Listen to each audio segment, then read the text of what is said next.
என்னம்மா பிஸ்கெட் வேணுமா? இந்தாடா. அம்மா என்னம்மா?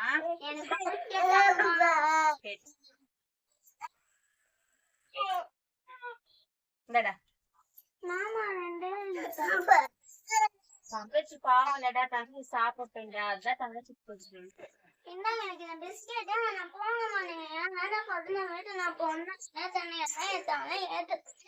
திண்ணையில உட்கார்.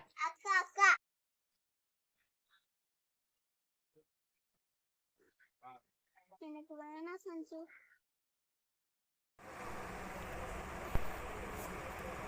குரல் கூடாதுல தீக்ஷிமா, இதுக்கெல்லாம் கோச்சுக்க கூடாது. நம்ம தங்கச்சியை நம்ம தானே பாத்துக்கணும். நீ 2 எப்பவுமேட்டு அம்மா உனக்கு கண்டிப்பா வாங்கி கொடுக்கணும், சரியா? இப்ப தங்கச்சி சாப்பிட்டான். Okay, good girl. அத்தை தனக்கு அத்தை அக்கா கூடுங்க. ஓகே. அத்தா அத்தா